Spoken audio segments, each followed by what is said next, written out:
امام علی مقام رضی اللہ تعالیٰ عنہ کا خون دیکھو کس طرح سے رنگ لا رہا ہے. جب یزید مر گیا 3 سال 8 مہینے گزر گئے اور کچھ عرصہ گزرنے لگا تو وہی کوفہ کا مختار سقفی جس کے گھر حضرت امام مسلم اترے تھے، مختار سقفی ایک آواز اٹھاتا ہے پبلک میں اور کہتا ہے اے لوگوں، میں یہ چاہتا ہوں کہ خون حسین کا بدلہ لیا جائے، میرا ساتھ دو گے کہ نہیں دو گے؟ تو پبلک حضرت امام حسین کی طرف تھی. سارے لوگ اٹھ پڑے اور کہا ہم امام حسین کے بدلہ کے لیے تیار ہیں، ہم امام حسین کے خون پر بدلہ لینے کے لیے اپنی تلواریں اٹھا رہے ہیں. سارے لوگ مختار سقفی کے جھنڈا کے تلے آ گئے. مختار سقفی نے کیا کیا تھا؟ حضرت امام حسین کے بھائی حضرت محمد بن حنفیہ رضی اللہ تعالی عنہ کے نام ایک خط مرتب کیا تھا. فرضی اور لوگوں سے کہہ دیا تھا کہ مجھ کو حسین کے بھائی محمد بن حنفیہ نے یہ خط دیا ہے کہ قاتلان امام حسین سے بدلہ لیا جائے. حضرت محمد بن حنفیہ کو جب اطلاع ملتی ہے تو حضرت محمد بن حنفیہ کہتے ہیں کہ اگرچہ وہ خط میں نے نہیں لکھا ہے لیکن نماز رسول کا وہ بدلہ لینا چاہتا ہے تو مجھے کوئی اعتراض نہیں ہے. اب اور مختار سقفی کو طاقت مل گئی. مختار سقفی نے کہا ٹھیک ہے اب ہم بدلہ لے کر کے رہیں گے. اس نے تمام لوگوں کو اپنے جھنڈے تلے جمع کر لیا اور جمع کرنے کے بعد انقلاب کا نعرہ لگاتے ہوئے آگے بڑھا.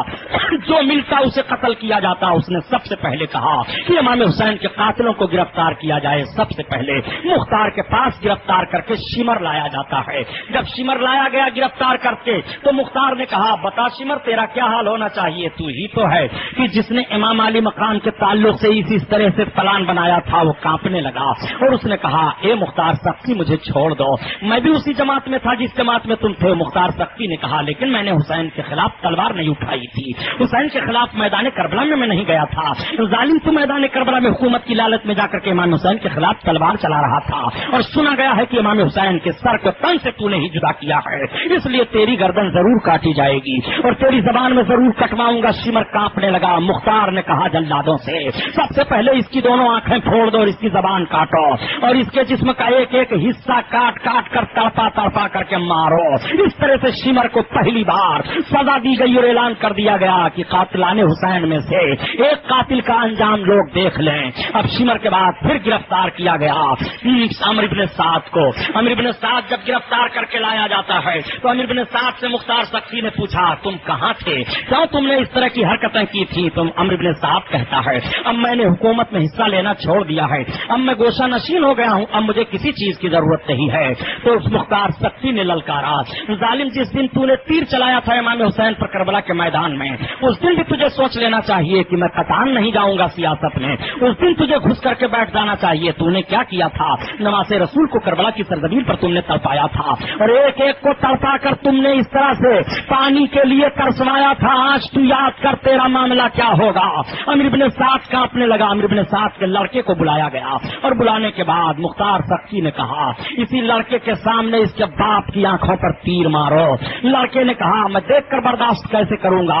مختار سقفی نے کہا اپنے باپ سے پوچھ کہ جب حسین کے بچے علی اصغر پر تیر لگا تھا تو حسین نے کیسے برداشت کیا تھا؟ جب حسین کے سامنے ان کا جوان بیٹا علی اکبر شہید کیا گیا تھا تو حسین نے کیسے برداشت کیا تھا؟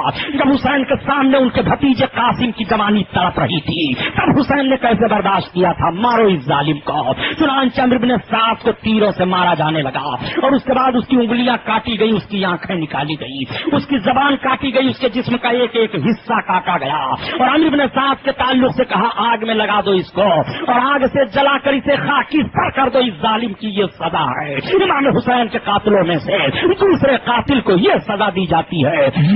آپ ذرا دیکھیے یہ امام حسین کا قتل کس طرح سے رنگ لا رہا ہے. اب تیسرا دشمن پکڑا گیا. تیسرا دشمن خولی ہے. یہ وہ خولی مردود ہے جو سر امام کو اپنے رومال میں لپیٹ کر کے لے کر کے چلا تھا نیزے پر لٹکا کر کے. جب خولی پکڑا گیا اور خولی سے کہا گیا بتا تو نے کون سی حرکت کی تھی تو خولی کانپنے لگا. اس نے کہا یہ مختار مجھے چھوڑ دو، مجھے نہ مارو، میں اس طرح کی حرکت نہیں تھا. مالک بن سنان سامنے لایا جاتا ہے پکڑ کر کے اور مالک بن سنان سے کہا جاتا ہے بتا